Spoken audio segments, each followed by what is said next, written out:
Alright, so the next thing that has been done is unbolted the battery tray.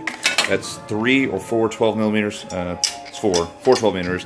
And then there is this support underneath it, and that's 2 12 millimeters. So those are out of the way. And so you can just kind of pick it up and throw it over here. What we got to do is, I think this is a 10 millimeter, pull this, so this thing can come up and unbolt it, well, it'll come up off this motor mount, and then it goes to the harness over here. And so yeah, you'll have to get all this unbolted so it comes with the car. But I believe that's the rest of the wiring harness, and you can just kind of flip this up and over onto the car. So what we're going to do next is unhook the AC compressor and probably zip tie it just to the frame down here. I just need it down and out of the way. The best way I can tell is up underneath, right here, we have those 2 bolts right there, one there and one here. Get those from the bottom. See, there's the bracket, so those bolts go there, and then you'll need to unplug this connector here and then disconnect the wire loom that it's connected to. You can see right there, and it's right up here at the top of the compressor. It's just kind of snapped in, kind of like it was an alternator. So unplug that, unsnap it, and your wiring harness will come loose from the compressor and will come with the car. And then I think there's 2 bolts on top. Let's take a look on top.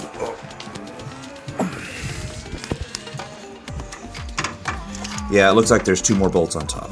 So one right there, and then one right there. So 4 bolts, and then the compressor will come loose, and you can zip tie it to the car. Just in case you are wondering how I'm keeping stuff organized, every time I get to a new section, I'm just putting the bolts in whatever. So here's fuse arc bolts, side skirts, hood bolts, air box, all the way down, alternator, front radiator, splash guard, exhaust, splash guard bumper, parts underneath the car. So that's how I'm keeping stuff. So when I'm putting this thing together, I'm not going, was this the right bolt? Was that the right bolt? Ziploc baggies and a Sharpie. That will keep you ultra organized. So if you're wondering how I'm doing it, just take the bolts, put them in a baggie, and ride on them. Doesn't mean if it matters if it takes 100 bags. You want to keep this stuff separate and organized, otherwise you're gonna have a hard time putting stuff back together. To make things a little bit easier on me, I pulled the clamp or slid the clamp back on this main lower hose. That way I have direct access to the bolts and to the clip below. So this is for the water pump. So if you want to do that, it's helped me out. It's opened this up a little bit more. I can get to that clip and these top 2 bolts. Alright, so for these top 2 AC compressor bolts, they're both 12s. You have to use a deep socket on the left because it's got threads coming out of it. But just right here, in between the AC lines and the water pump inlet valve. So you can do that, and then you can switch to the bottom here in a second. Okay, bad news. With it loose, it will hit the radiator fins, or fan fins. So, yeah, it's not going anywhere with the engine in its current place. The only thing I can think of, and it's what we're going to try later, is we're going to unbolt the motor mounts and slowly lift the engine out with it still attached. I've got enough hose here, I think, for some play, and it curves, so it can possibly just lift out with the car, and then once I get enough clearance from here, just slide it off and then zip tie it. But yeah, didn't expect that. But I think with the hoses and it coming out, I can grab it right here and it'll just lift with it, and then we'll just slide it off. But yeah, we'll get to that day that we pull the engine. So for now, we're going to work on some more wiring. We got the ECU harness here, and it looks like all we have to do is just unscrew it or unbolt it or unclasp it from right there. Your choice, either the screws, which seems kind of excessive, so I'm just going to take the clasp out there. And it looks like there's another one right here. I can't tell. Oh no, that's loose. That's loose, so you don't have to unclasp it, just that one. And then that goes to the engine. And we got a bunch of coolant hoses here, but I think what we're going to work on right now is the air intake, because that will hit up here once we start pulling this thing. So that'll actually give us some more room. because I got some wires on the back. I'll have to see where they're running to. And also, we need to disconnect the automatic shifter linkage, which is right there. And then some bolts back there and get it. Well, actually, you can just unbolt it and that whole thing will come off and you can just leave it hanging. But we'll get that too. So, first things first, MAF, or, well, that is mass airflow, but the intake. Looks like there's a bolt right there, and it's got a hose clamp. If you can see it all the way back there. Toyota decided to put it on the back of the engine. Thanks, Toyota. So you got to unclasp that, slide it up, and pull the whole hose off. So, we're going to get started on that now. So you're asking, man, how did you do that? Well, I gave my intake a hug. Basically, take your left hand, come from this side, take your right hand, hug around the thing, and you can actually press the clips. So your left fingers will press the left or the right one.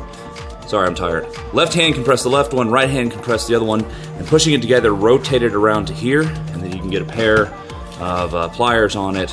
And just what you do is you squeeze. You can't pull the ring up, just squeeze, and with the other hand, just yank up, and the intake comes off. So that was awesome and fun. It turns out this hose just goes to the bottom of the block, so you don't have to worry about this. This plugs in here. So at this point, I think I'm going to disconnect these heater hoses from the firewall, because I want them to come out with the car, or we disconnect them from here from the block. I'm going to weigh the pros and cons.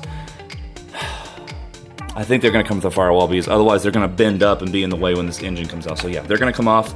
I'm just going to bend them back down and put them with the block, and then I'm going to work on the ECM harness, and at that point it'll just be kind of pulling the main coolant hoses everywhere, and we will be ready to unbolt the mounts. Oh yeah, automatic transmission shifter linkage. We'll get to that too. But I think we can get the preliminary stuff knocked out right now. Alright, so if you're having problems getting these hoses off, and by the way, we can't do it at the firewall, at least not yet. It's possible to break those things loose from the firewall, so what I've had to do is come down here and break them off the engine block. Break them loose, anyways, not break them. But they're not coming off very easy, so dental picks are your friend, or precision mechanic tools, whatever. What I would do is I stick it up underneath there, and then you work down one side, stick it in, and work down the other side. And once you've broken the seal loose and gotten some gunk out, stick a screwdriver in there, wiggle it in there, and then that should break it loose enough to where you can just pull it loose. And there's coolant. Awesome. So, that's how I'm getting the hoses off. Now that these are both disconnected, I'm going to try getting those up there at the firewall. Worst case though, if I don't do it, right here, I'm going to disconnect these clasps and bend the hoses up and like zip tie them up there. I think they'll be out of the way enough if I can clear that hose right there, the one that's coming from the intake right there.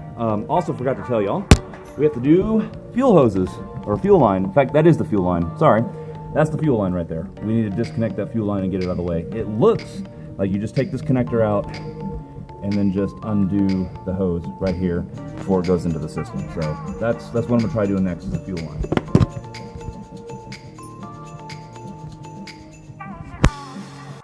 All right, good news today.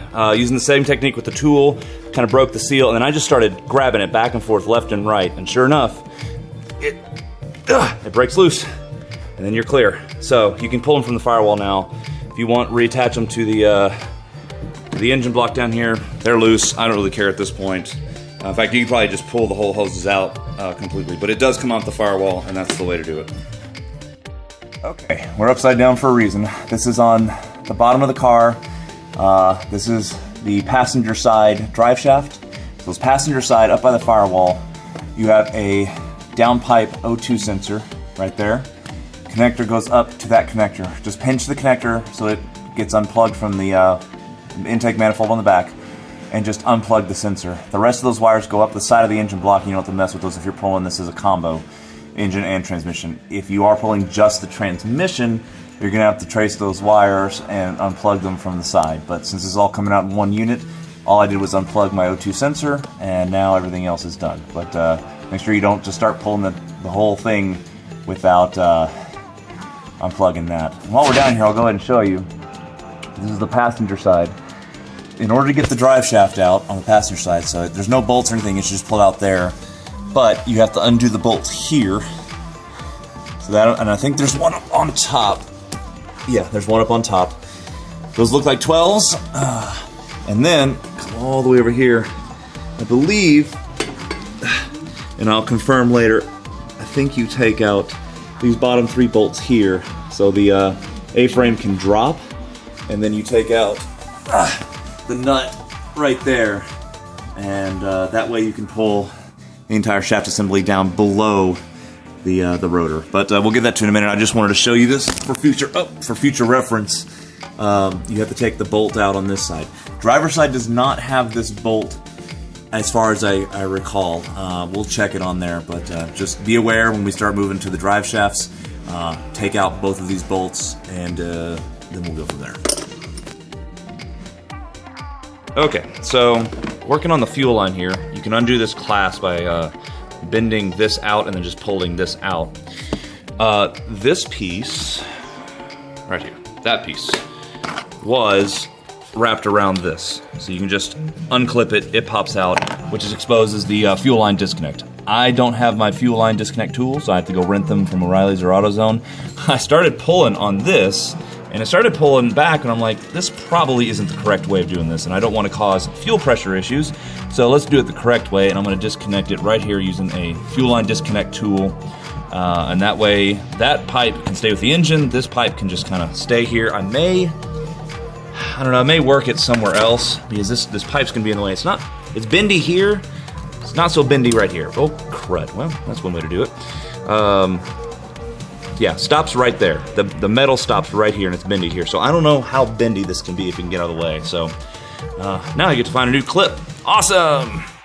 Alright, so for the automatic shifter linkage, it's different if you have a manual. I believe there's 2 of these, and you can move it around freely. It's in park, so I'm leaving it there. There is one 12mm bolt that sits on top. Hit that, and then you can move it around a little bit to get the other two 12mm bolts.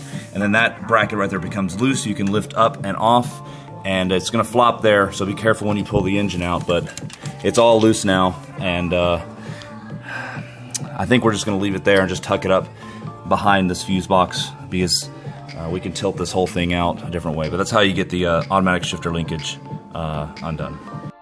Alright, so to get the AC compressor out, as you can see, it's off the bracket, just hanging out down there.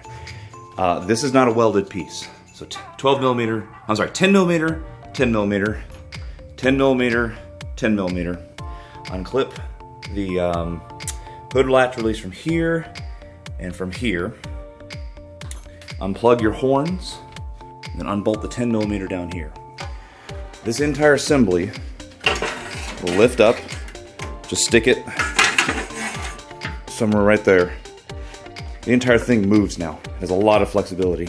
All I did was move, and I was able to get it off the AC bracket. So, no need to mess with it when it's coming out of the car. It is now off. I will zip tie it down there before we start pulling the engine out. Try to get it out of the way as much as possible. So, good news there.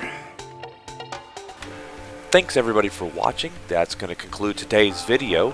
I hope this has been beneficial and kind of entertaining as well. Stay tuned for my next video where we're going to be pulling the axles out of the transmission and getting everything ready to finally pull the engine. So stay tuned for that, and thank you so much for watching.